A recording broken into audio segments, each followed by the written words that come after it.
বৈশ্বিক পরাশক্তি দেশগুলোর সঙ্গে সম্পর্ক জোরদারের বিষয়ে ভারতের প্রধানমন্ত্রী নরেন্দ্র মোদীর উচ্চাকাঙ্ক্ষী উদ্যোগ বড় ধরনের ধাক্কা খেয়েছে। চীনের প্রেসিডেন্ট শি জিনপিং ও যুক্তরাষ্ট্রের প্রেসিডেন্ট ডোনাল্ড ট্রাম্পের সঙ্গে তার কূটনৈতিক তৎপরতা গিয়ে ঠেকেছে রাজনৈতিক বিব্রতকর পরিস্থিতিতে। এছাড়া নয়াদিল্লির বৈশ্বিক প্রভাবও নতুন করে প্রশ্নের মুখে পড়েছে। শনিবার ৯ আগস্ট এক প্রতিবেদনে এমন তথ্যই জানিয়েছে যুক্তরাষ্ট্রের প্রভাবশালী সংবাদ মাধ্যম দ্য নিউ ইয়র্ক টাইমস। সংবাদ মাধ্যমটি বলছে ২০১৪ সালে নরেন্দ্র মোদী প্রথম বড় বাজি ধরেন বেইজিংয়ের ওপর। শি জিনপিংকে স্বাগত জানাতেই সে সময় গুজরাটে তিনি লাল গালিচা বিছিয়েছিলেন, এমনকি নদীর পাড়ে দোলনায় বসে বন্ধুত্ব প্রদর্শন করেন। কিন্তু সে সময়ই বিতর্কিত সীমান্তে চীনা ও ভারতীয় সেনাদের সংঘর্ষ বাধে, যা ছিল একাধিক সংঘাতের প্রথম ঘটনা, যার ফলে বছরের পর বছর হিমালয়ে বিপুল সংখ্যক সেনা মোতায়েন রাখতে হয় ভারতকে। এর কয়েক বছর পর মোদী ভরসা রাখেন ওয়াশিংটনের ওপর।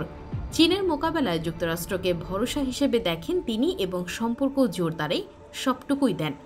এমনকি প্রোটোকল ভেঙে হিউস্টনের জনসভায় ট্রাম্পের পুনর্নির্বাচনের প্রচারণায়ও অংশও নেন মোদী।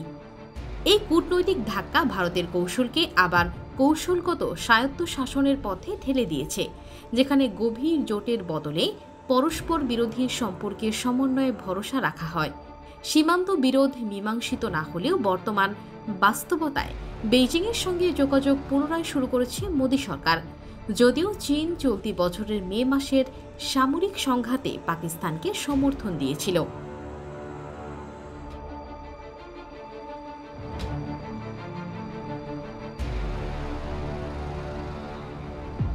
একই সঙ্গে মস্কোর সঙ্গে সম্পর্ক গভীর করতে চাইছে ভারত।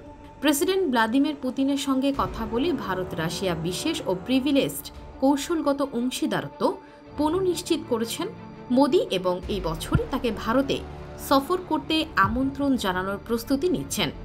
তবুও বিশেষজ্ঞদের সতর্কবার্তা এই ব্যর্থতাগুলো ভারতের উচ্চাকাঙ্ক্ষায় আঘাত এনেছে।